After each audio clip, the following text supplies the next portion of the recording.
अस्सलाम वालेकुम नाज़रीन, प्रोग्राम में खुशामदीद। मेरा नाम है आयशा यूसुफ। नाज़रीन, ममनुआ फंडिंग केस का फैसला आने के बाद इत्तेहादी हुकूमत जो है उसकी जानिब से फैसला किया गया है कि अगले 48 घंटों में पाकिस्तान तहरीक इंसाफ और इमरान खान साहब के खिलाफ रेफरेंस जो है वो सुप्रीम कोर्ट में भेजा जाएगा और जो चीफ जस्टिस हैं उनसे इस्तदा की जाएगी कि ये मामला फुल कोर्ट में सुना जाए। इसके साथ साथ इमरान खान साहब का नाम और दीगर पीटीआई रहनुमाओं का नाम ईसीएल में डाल दिया गया है और अब लगता है ऐसा है कि अगले 48 घंटों में एक नया एपिसोड जो है वो हमें नज़र आएगा अदम इस्तेहकाम का मुल्क के अंदर।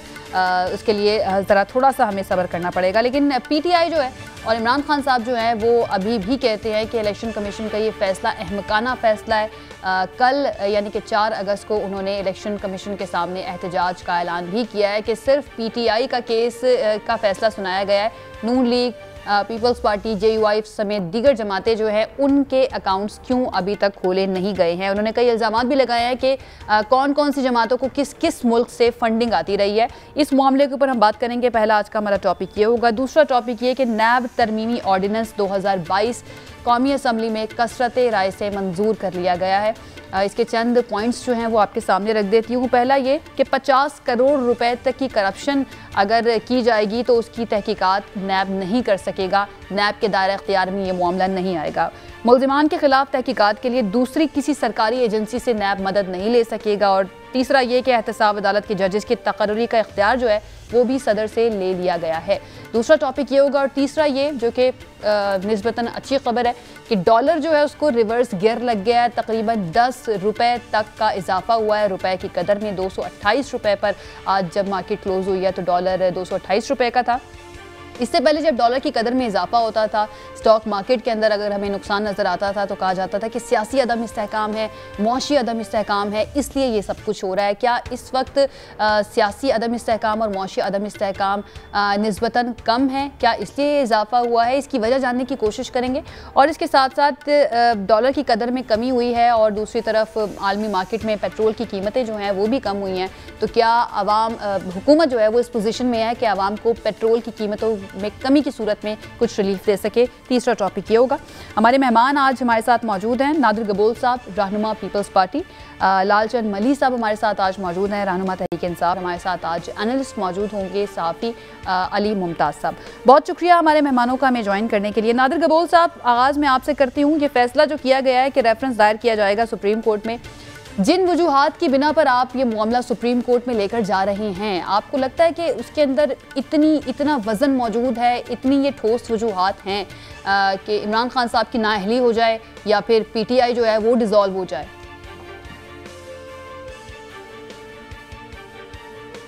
नादिर कबूल साहब, पाकिस्तान की हिस्ट्री की सबसे बड़ी सियासी करप्शन पकड़ी गई है, साबित की गई है। आज तक जितने भी इल्जामात आते रहे हैं वो सिर्फ इल्जाम तराशी की हद तक ही सही होते थे। ये पहली दफा पाकिस्तान की हिस्ट्री में हुआ है कि इतनी बड़ी करप्शन, मिलियंस ऑफ डॉलर्स मतलब अरबों रुपए की करप्शन पकड़ी गई है और उस शख्स की पकड़ी गई है जो अपने आप को कहता था कि मैं सादिक और अमीन हूँ, बाकी सारे चोर हैं, झूठे हैं। आज ये साबित हुआ है कि इमरान खान का ये भी झूठ था। इमरान खान ने कौम के साथ झूठ बोला, अपने असासे छुपाए millions of dollars of rupees उन्होंने लिए, नकवी से लिए और सोर्सेज से लिए, इंडियन सोर्सेज पकड़े गए, इजरायली सोर्सेज पकड़े गए। और एक और बहुत बड़ी वीडियो आजकल गर्दिश कर रही है, जरूर आपने भी देखी होगी, जिसमें इमरान खान ने इस बात का खुद एतराफ किया है कि उन्होंने अपने गोल्डस्मिथ जो कि एक यहूदी है उसके साथ जुआ खेला। जुए में उन्होंने 20 लाख रुपए जीतकर इमरान खान साहब को दिए। तो बिल्कुल ये है वजूहात कि उन्होंने 34 अलग अलग नेशनैलिटी से पैसे वसूल किए, 350 से ज्यादा बैरूनी कंपनी से पैसे वसूल किए।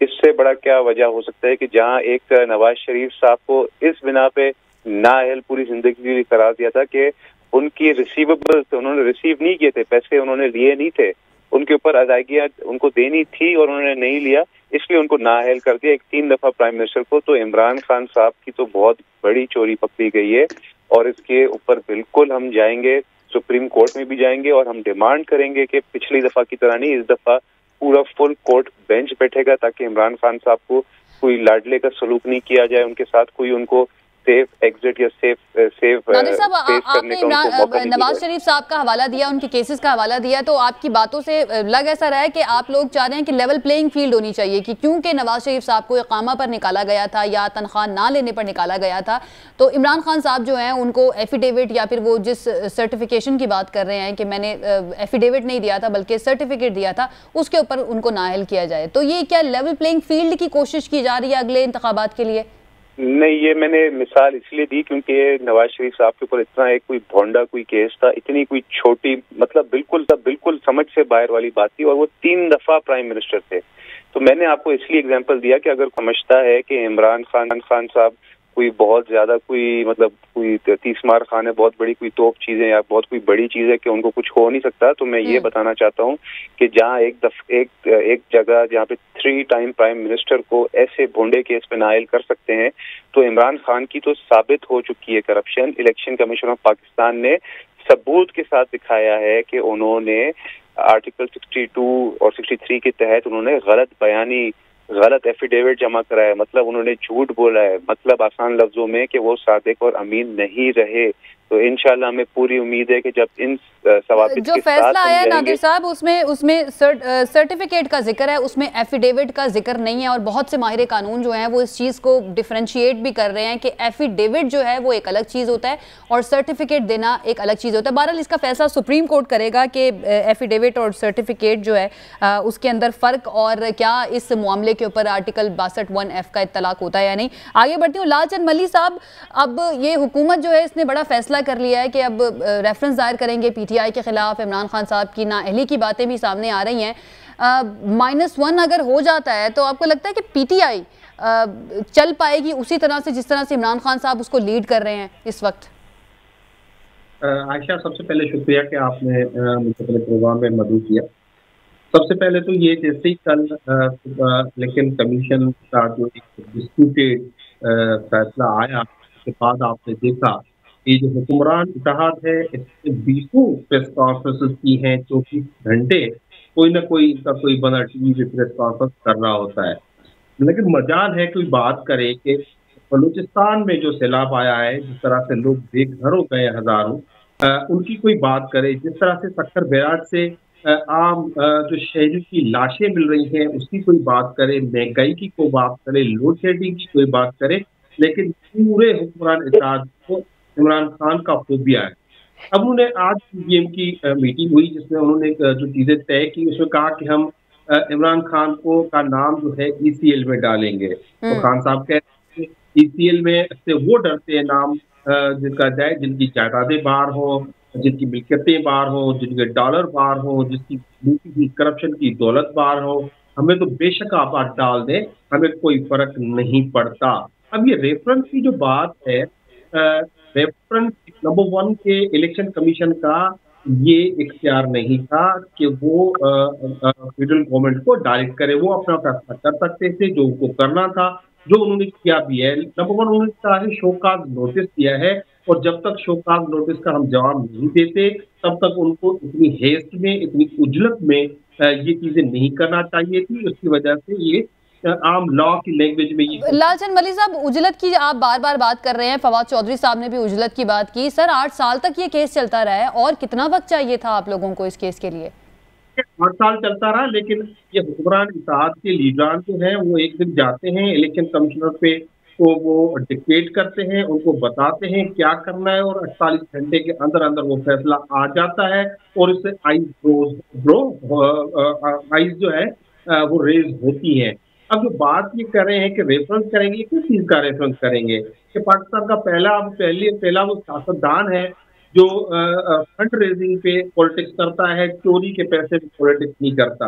आप इन पार्टियों की मिसाल ले लें, ये तो पार्टियां करप्शन करती हैं, मुल्क लूटती हैं, उसके बुनियाद पे जाके ये सब कुछ करती हैं।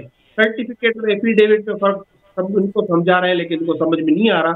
अगर इनको समझा दिया जाए तो एफिडेविट वो है जो शहबाज शरीफ ने लाहौर हाई कोर्ट में दिया था कि मेरे भाई को वापस जमानत दिया जाए, जैसे वो ठीक होंगे वापस आ जाएंगे। तो आज तक वो आ नहीं रहे। तो इस बुनियाद पे तो सबसे पहले तो शहबाज शरीफ को जो है वो नाअहल हो जाना चाहिए। तो ये ये जो पाकिस्तान तहरीक इंसाफ के खिलाफ इन्होंने गठजोड़ बनाया है इलेक्शन कमीशन के साथ मिलकर, इनमें हिम्मत नहीं है, इनमें दम नहीं है।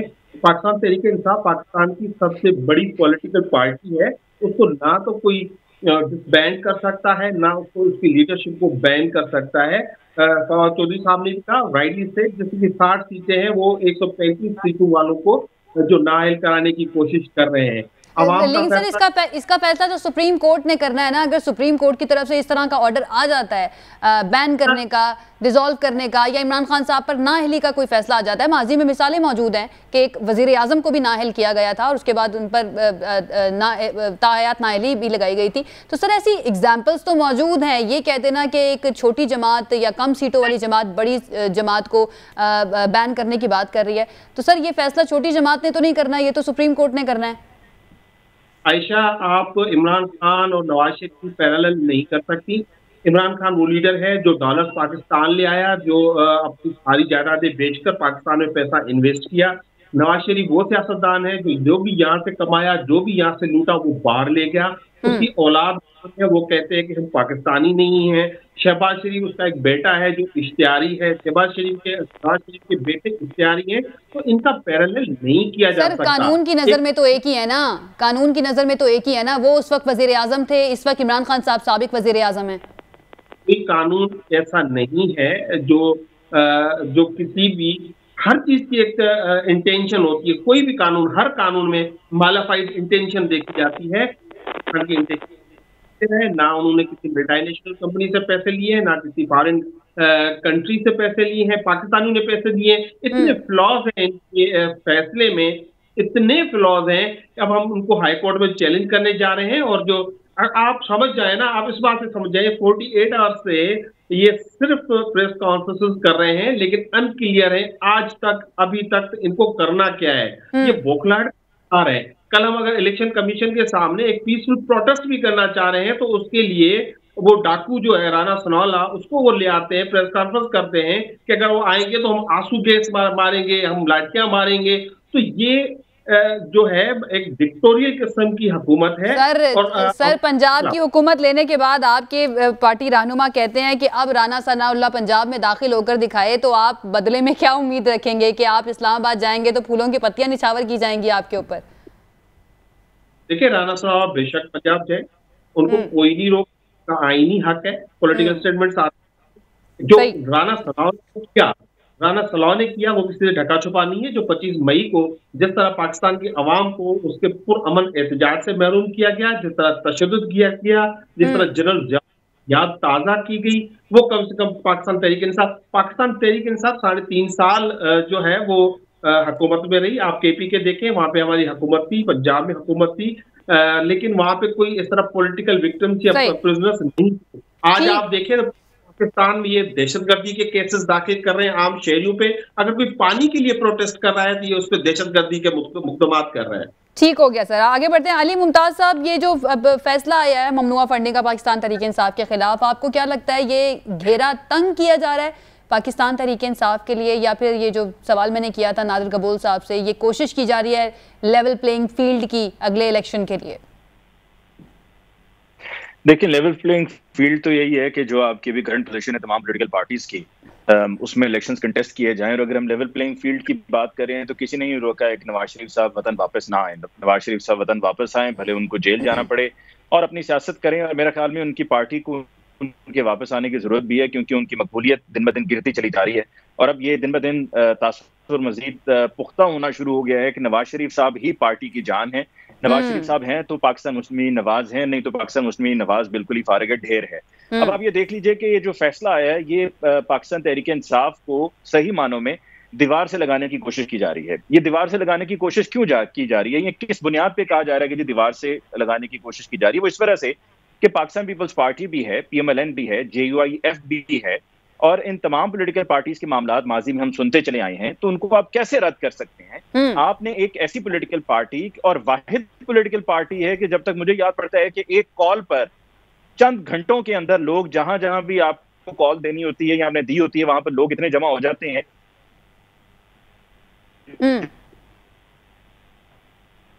जी पहले अली, आप सुन पा रहे हैं? उसको वोटर्स को जमा नहीं कर सकती थी। मकबूल तरीन जमात के साथ एक फैसला जरूरी है कि पाकिस्तान पीपल्स पार्टी और PMLN का भी फैसला होना चाहिए, JUIF फैसला होना चाहिए। और बिलावल भुट्टो साहब तो खुद कह चुके हैं कि PMLN को उसामा बिन लादेन से फंडिंग मिली।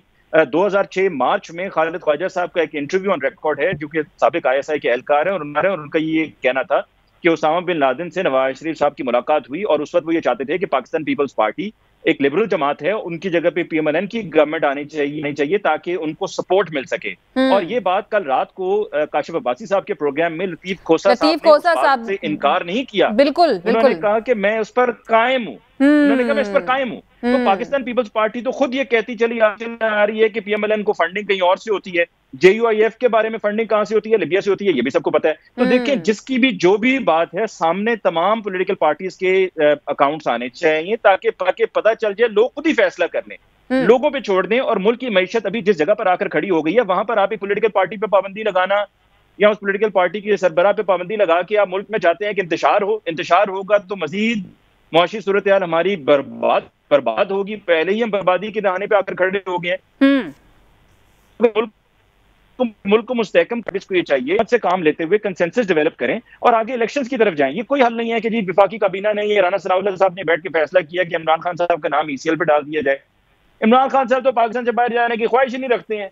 उनके बच्चे सिर्फ बाहर हैं, जिनसे वो जब से प्राइम मिनिस्टर बने उन्होंने मुलाकात ही नहीं की, उनको बाहर जाने की दिलचस्पी कोई नहीं है। तो आप उनका नाम एक दफा छोड़ के ECL में भी डालें, ब्लैक लिस्ट में भी डालें, कोई और लिस्ट है तो उसमें भी डाल दें। इमरान खान साहब को उससे फर्क नहीं पड़ेगा। और इस तरह के जो ये पॉलिटिकल मूव्स हैं ये सिर्फ बैकफायर करेंगे और कुछ भी नहीं होगा। ये ऑपरेशन क्लीनअप की जो बातें की जा रही हैं, अली, बदनामी का सामना करना पड़ेगा। अली, ये ऑपरेशन क्लीनअप की जो बातें की जा रही हैं, इसके बारे में आपका क्या ख्याल है कि कानूनी जो माहिरीन हैं उनकी राय के मुताबिक जो बड़े रहनुमा है PTI के जो क़यादत है, उनके खिलाफ ऑपरेशन क्लीनअप किया जाएगा, दहशतगर्दी के मुकदमात भी बनेंगे और जेलों की हवा भी खानी पड़ सकती है, तो ये किस तरह से जस्टिफाई करेंगे इन कार्रवाइयों को अगर किया जाता है इस तरह से ऑपरेशन क्लीनअप PTI के खिलाफ?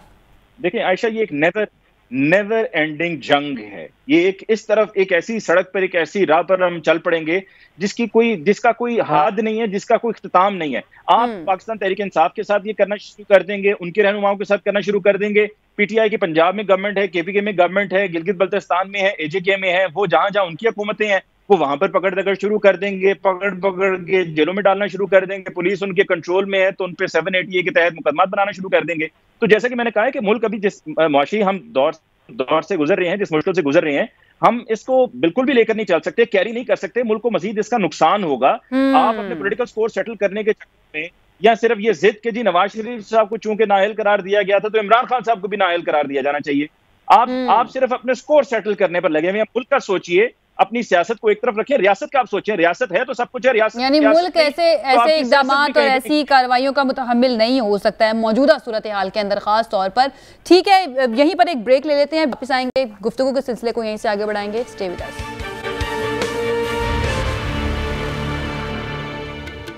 जी नाज़रीन, ब्रेक के बाद खुशामदीद। नादिर कबोल साहब, ये मामला सुप्रीम कोर्ट में जाता है, आप लोग रेफरेंस दायर करते हैं और सुप्रीम कोर्ट में किसी भी टेक्निकलिटी की बुनियाद पर हम कह लेते हैं, दोबारा से रिलीफ मिल जाता है पाकिस्तान तहरीक इंसाफ को, फिर आप लोग मानेंगे उस फैसले को? देखें, अगर तो 3 ऐसे जजेस ना बैठे हों, सिर्फ 3 जजेस जो कि इमरान खान साहब को शुरू से सपोर्ट करते आए और बेनिफिट देते आए, और अगर फुल कोर्ट बेंच बैठे, तब हम बिल्कुल जो भी फैसला आएगा मानने को तैयार है। ये तो हम जिन 3 जजेस की आप बात कर रहे हैं नादिर कबोल साहब, उस बेंच में जो 5 जजेस का बेंच था उसमें ये जजेस भी शामिल थे जिन्होंने इमरान खान साहब को घर भेजा, उनकी हुकूमत खत्म की थी। वो फैसला आप लोगों ने मान लिया और ये वाले फैसले के बारे में आप कहते हैं कि वो उनको रिलीफ देते हैं? नहीं, ये जो पर्टिकुलर 3 जज साहिबान है, ये शुरू से हमने इनकी हिस्ट्री देखी थी, तो इसी वजह से हम मुतालबा कर रहे थे कि फुल कोर्ट बेंच होना चाहिए। नंबर 1 ये रीजन था, और नंबर 2 ये बहुत एक इम्पोर्टेंट रीजन था कि इतना बड़ा आईनी मसला था कि वो आने वाले वक्तों के लिए एक प्रेसिडेंट सेट करने वाला ये फैसला है। अब इस फैसले की बुनियाद पे आने वाले वक्तों पे आप देखें क्या एक इम्पैक्ट होगा कि पार्टी का जो सरबराह होता है वो अगर अपने MPs को, फॉर एग्जांपल इमरान खान साहब खुद हैं, फॉर एग्जांपल वो MNA नेशनल असेंबली में बैठे हैं, वो सिंध असेंबली में फॉर एग्जांपल अपने MPs को बोलते हैं कि पीपल्स पार्टी के हक में वोट नहीं देना है, मगर PTI का जो भी पार्लियामेंट्री लीडर होता है for example I don't know Firdaus Shamim Naqvi एक नाम ले लेता हूँ मैं, वो बोले नहीं हम पीपल्स पार्टी जो लेकर आई है बिल उसको हम सपोर्ट करेंगे, तो फिर इमरान खान साहब भी कुछ नहीं कर सकेंगे। ये तो सोचने वाली बात है कि इतना मतलब अजीब फैसला मेरे तो समझ के बाहर है, और चीफ जस्टिस उस बेंच में बैठे हुए थे। बहरहाल आपका जो सवाल है बिल्कुल हम मानेंगे अगर और सिर्फ अगर फुल कोर्ट बेंच बैठे, क्योंकि ये इतना इम्पोर्टेंट एक इशू है कि आने वाले वक्तों पे इसका एक बहुत बड़ा असर होगा कि एक पॉलिटिकल पार्टी जिसने 34 डिफरेंट नेशनैलिटीज से पैसे लिए, 34 अलग अलग ममालिक के लोगों से पैसे लिए, millions of dollars. Arif Naqvi का जो नेटवर्क है वो सिर्फ पाकिस्तान में नहीं, वो यूरोप में और अमेरिका में एक्सपोज हो गया कि किस तरह आरिफ नकवी ने शेल कंपनीज, ऑफशोर कंपनीज बना कर चैरिटी और फलाई कामों की बुनियाद पे पैसे लिए लोगों से, और उन लोगों को पता ही नहीं, उन लोगों को लग रहा था कि शायद हम शौकत खान हमको पैसे दे रहे हैं या शायद किसी और फलाई काम के लिए पैसे दे रहे हैं। बाद में पता चला कि वो पीटीआई क्या बनी गाला के जो चले पीटीआई का तो मामला सामने आ गया, चले सामने आ गया और आप कह रहे हैं कि साबित हो गया और इन्होंने बड़ी करप्शन की है या ममनुआ फंडिंग लिया है। अभी पीपल्स पार्टी, नून लीग, JUIF, दीगर जमातें जो हैं उनके फैसले भी आने हैं, और प्रेसिडेंट की आपने बात की ना कि इस फैसले के बाद प्रेसिडेंट भी सेट हो जाएगी।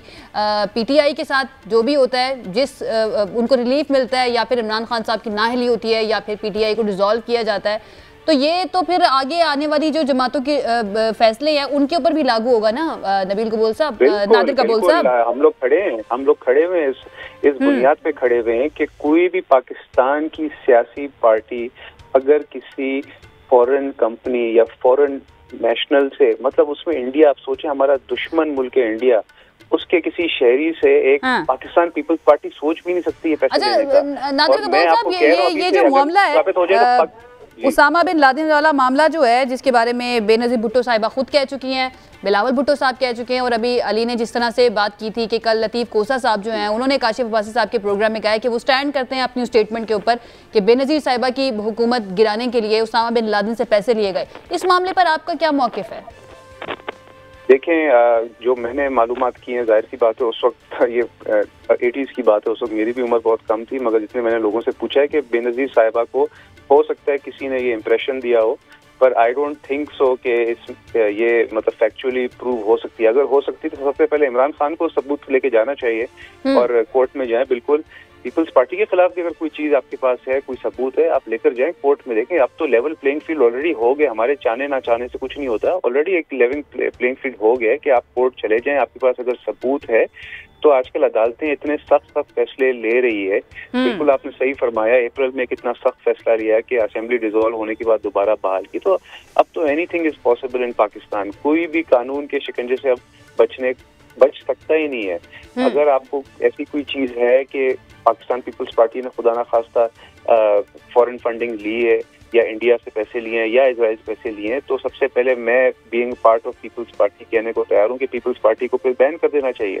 सिमिलरली आई एम श्योर कि अगर नून लीग के भी आप किसी मेंबर से पूछेंगे कि भाई अगर ये साबित हो जाता है कि आपने उसामा बिन लादेन से पैसे लिए थे, तो आई एम श्योर वो भी यही बोलेगा। नादिर कबूल साहब, आप तो कह रहे हैं ना कि बेनज़ीर साहिबा को इम्प्रेशन शायद किसी ने दिया हो, लेकिन लतीफ़ कोसा साहब वो बड़े सीनियर हैं, बड़े पुराने साथी भी रहे हैं वो बेनज़ीर भुट्टो के, वो तो अभी भी स्टैंड करते हैं इस स्टेटमेंट के ऊपर कि उसामा बिन लादेन से फंडिंग ली गई थी बेनज़ीर भुट्टो की हुकूमत गिराने के लिए। साहब बहुत सीनियर है, उनके पास हो सकता है ऐसी कोई फैक्ट हो उनके पास, तो फिर तो आई थिंक पीटीआई को चाहिए कि लतीफ़ खोसा साहब को भी एज विटनेस लेकर जाएं कोर्ट में, एंड लतीफ़ खोसा साहब की भी फिर जो टेस्टिमनी है वो भी फिर उसको शामिल किया जाए इस केस के अंदर। ये तो फिर बहुत आसान काम हो गया इमरान खान के लिए मेरे हिसाब से। ठीक हो गया।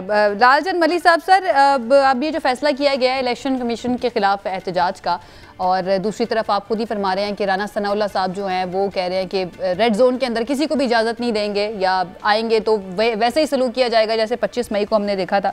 लेकिन सर, इलेक्शन कमीशन के खिलाफ आप लोग क्यों एहतजाज कर रहे हैं? इलेक्शन कमीशन ने जो फैसला दिया है उसमें एक शोकॉज दिया आप लोगों को, और साथ ही एक सवाल भी पूछा गया है कि क्यों ना आपकी ये फंडिंग जो है, जो ममनुआ फंडिंग है, उसको जब्त कर लिया जाए। तो ये इलेक्शन कमीशन ने ऐसा क्या किया है जो आप उसके खिलाफ एहतजाज करने के लिए जा रहे हैं? कर तो ये हुकूमत रही है ना आगे जो रेफरेंस भेज रही है, जिसके बुनियाद पे आपके खिलाफ कोई फैसला आ सकता है। आयशा, पहले तो मैं अपने भाई को जवाब देना चाहूंगा। एक तो मोहतरमा बेनजीर भुट्टो साहिबा ने कहा है, और उसके बाद सेंट्रल पार्टी लीडरशिप आज भी उसको एंडोर्स करती है। तो करना चाहिए, पार्टी लीडरशिप के खिलाफ इतना ओपन नहीं जाना चाहिए, नंबर 1। नंबर 2, चलो उसको भी छोड़ें, इनका ये क्या कहेंगे कि जो IGI को ISI ने फंडिंग की थी, नवाज शरीफ को फंडिंग की थी कि उसकी हुकूमत को लाया जाए, और वो सुप्रीम कोर्ट में प्रूव भी हुई, और सुप्रीम कोर्ट ने कहा कि उनके खिलाफ एक्शन लिया जाए, तो उसके खिलाफ ये क्या करेंगे? तो फंडिंग, फॉरेन फंडिंग, ममनुआ फंडिंग, इलीगल फंडिंग सारी इनको होती रही है माजी में। और दूसरी बात ये कि अब रेफरेंस जो भेजेगा, कौन भेजेगा, कल ये कैबिनेट डिस्कस करेगी और कैबिनेट डिसाइड करेगी। अब ये वो कैबिनेट जिसपे 60% वज़रा वो हैं जिन पे चोरी के इल्जामात हैं, जिन पे मनी लॉन्ड्रिंग के इल्जामात हैं, जिनको मुल्क को लूटने के इल्जामात हैं, वो रेफरेंस भेजेंगे। और मुतालबा क्या कर रहे हैं? वो कह रहे हैं कि चीफ जस्टिस पे तो हम नहीं मानेंगे, 2 और सीनियर जजेस मानेंगे, बेंच भी हमारी मर्जी का बनाया जाए।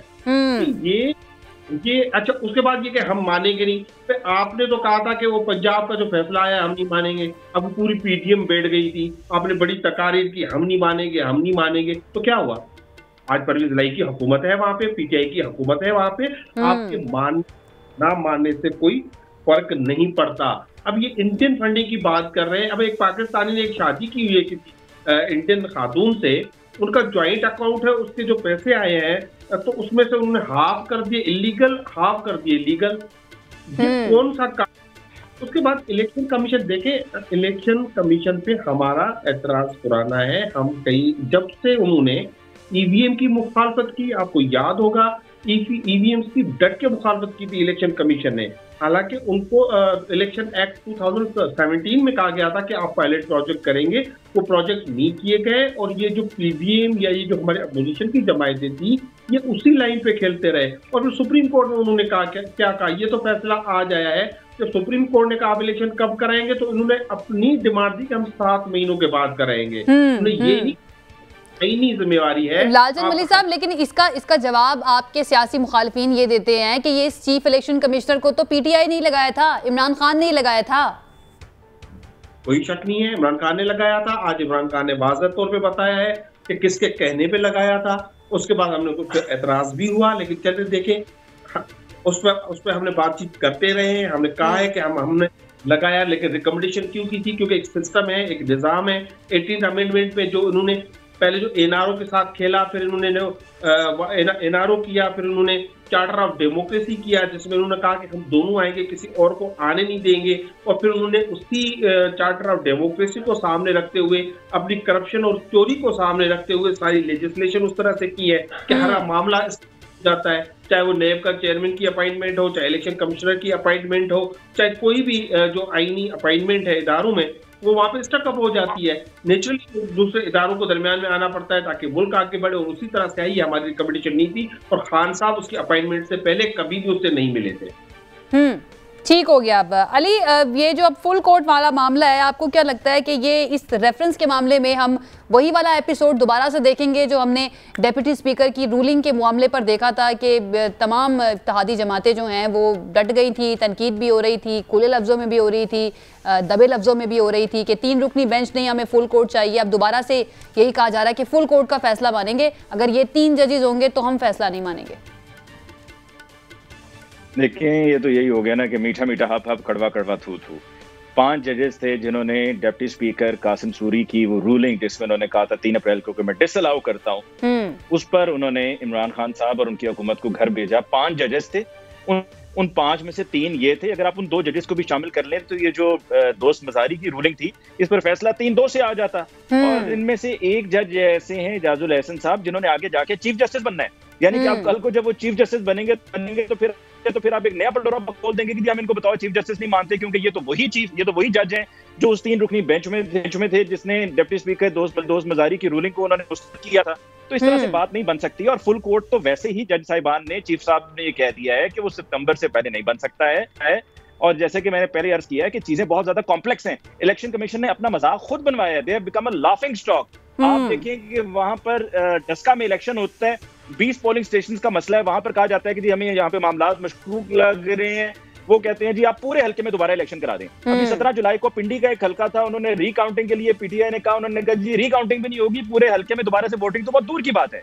इलेक्शन कमीशन ऑफ पाकिस्तान जो है 17 जुलाई को जब लोग वोट डालने के लिए जाते हैं तो उनको पता चलता है कि उनका जो वोट है जिस पोलिंग स्टेशन पे था वहां नहीं, कहीं दूर दराज किसी गांव में भेज दिया कि जाओ जाके वहां पर वोट डालो, पहुंचते पहुंचते ही आपकी जो है वो खैर हो जाएगी, मतलब आपसे वहां तक पहुंचा नहीं जाएगा। या फिर कई लोगों को पता चला कि इस हल्के में अब आपका वोट ही नहीं रहा है। फिर अभी आपने 3 पॉलिटिकल पार्टीज हैं, मेजर पॉलिटिकल पार्टीज हैं, मेजर पॉलिटिकल प्लेयर्स हैं। अब ये तो इसी तरह से हो गया कि 3 अक्यूज हैं, 3 अक्यूज में से आप एक अक्यूज का फैसला सुना देते हैं और बाकी लोग कहते हैं जी देखेंगे, कोई तारीख भी नहीं देते, कोई बताते भी नहीं है कि कब है, और आप एक का फैसला सुना देते हैं जो कि एक बड़ी पॉलिटिकल पार्टी है जिसकी जीबी में हुकूमत, जिसकी एजेके में हुकूमत, जिसकी केपीके में हुकूमत, जिसकी पंजाब में गवर्नमेंट, तो आप उसको डिनाई नहीं कर सकते हैं।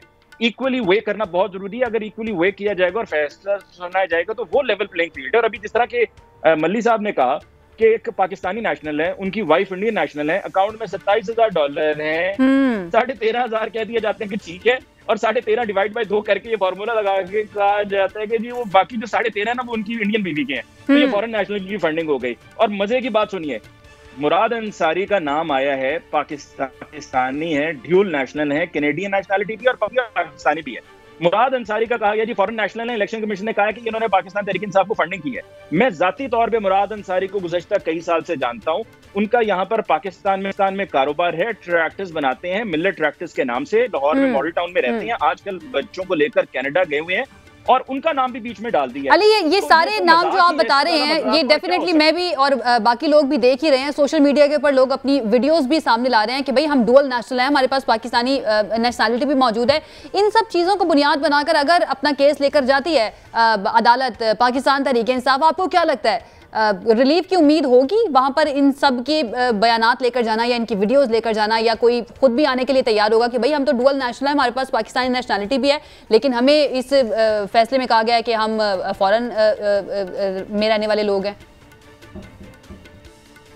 जी बिल्कुल, इलेक्शन कमीशन ऑफ पाकिस्तान के फैसले को पीटीआई को चाहिए कि सुप्रीम कोर्ट में चैलेंज करें। जिस तरह से गवर्नमेंट की 13 जमातों का ये फैसला है इत्तेहादियों का कि जी वो जाएंगे सुप्रीम कोर्ट में नाअहली के लिए इमरान खान साहब की, और इस मामले में जो ममनुआ फंडिंग के केस का जो फैसला है, इसी तरह पीटीआई को भी चाहिए सुप्रीम कोर्ट में जाएं और उनसे कहेंगे जी election commission of Pakistan biased है, जानिबदार है, और जो मामले की सही से इन्वेस्टिगेशन हुई है वो हुई नहीं है, तो उसको सही से इन्वेस्टिगेट किया जाए ताकि जो असल हकायक हैं वो लोगों के सामने आए। और पाकिस्तान पीपल्स पार्टी ने जो एक्यूज किया था पीएमएलएन को, अगर इंप्रेशंस पर बात है तो देखें, एक पॉलिटिकल पार्टी की एक ऐसी लीडर जिनकी सियासत के बारे में आज भी बात होती है कि जिस तरीके से वो लेकर उन्होंने कैरी किया तमाम मामलात को, अपने पॉलिटिकल करियर को, मोहतरमा बेनजीर भुट्टो शहीद को, तो उनका खुद का ये कहना है कि जी फंडिंग उसामा बिन लादेन ने पैसे दिए नवाज शरीफ साहब को, उनकी पार्टी को, ताकि गवर्नमेंट को टॉपल किया जाए पाकिस्तान पीपल्स पार्टी की। फिर अगर आप बात करते हैं ताल्लुकात की, तो 2014 में पहली मरतबा सामने आया कि जो ये शुगर मिल्स हैं वहां पर, Ramzan sugar mills Nawaz Sharif and family की, वहां पर बेशुमार इंडियन जैसे काम करते थे जो बगैर वीजे के आए हुए थे, उनको प्रोसेस जो प्रोसीजर है, जो तरीकेकार है,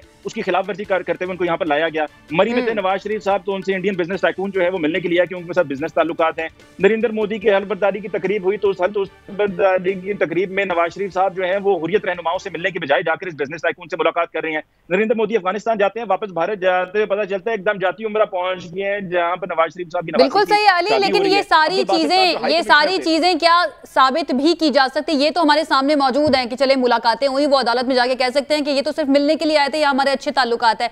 साबित करना क्या इतना आसान होगा? पीटीआई ने प्रॉपर अपने जो बैंकिंग चैनल्स हैं, सारे अकाउंट्स अपने सामने रखे, लेकिन वो वाले अगर पैसे अगर मुबैना तौर पर जो कहा जाता है हुंडी के जरिए आए, जो मनी लॉन्ड्रिंग हुई, उनके बारे में इलेक्शन कमीशन के पास क्या इतने रिसोर्सेज मौजूद हैं कि बगैर थ्रू जो बैंकिंग चैनल्स हैं उनकी तहकीकात की जा सके? बहरहाल मुझे एक ब्रेक लेनी है, ब्रेक से वापस आएंगे तो कि ये जो नैब तरमीमी ऑर्डिनेंस आज मंजूर किया गया है कौमी असम्बली में, उसके बाद पाकिस्तान में एहतसाब का क्या मुस्तकबिल रह गया है। एक ब्रेक के बाद बात करते हैं, स्टे विद अस।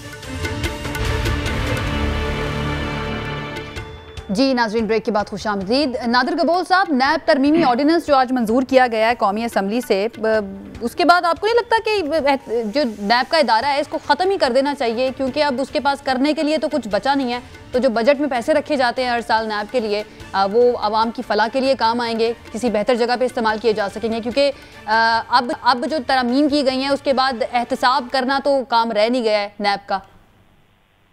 देखें, नैब का जो काम माजी में था वो एहतसाब तो था ही नहीं, वो पॉलिटिकल विक्टिमाइजेशन थी, सियासतदानों की किरदार खुशी थी, टॉर्चर करना थी।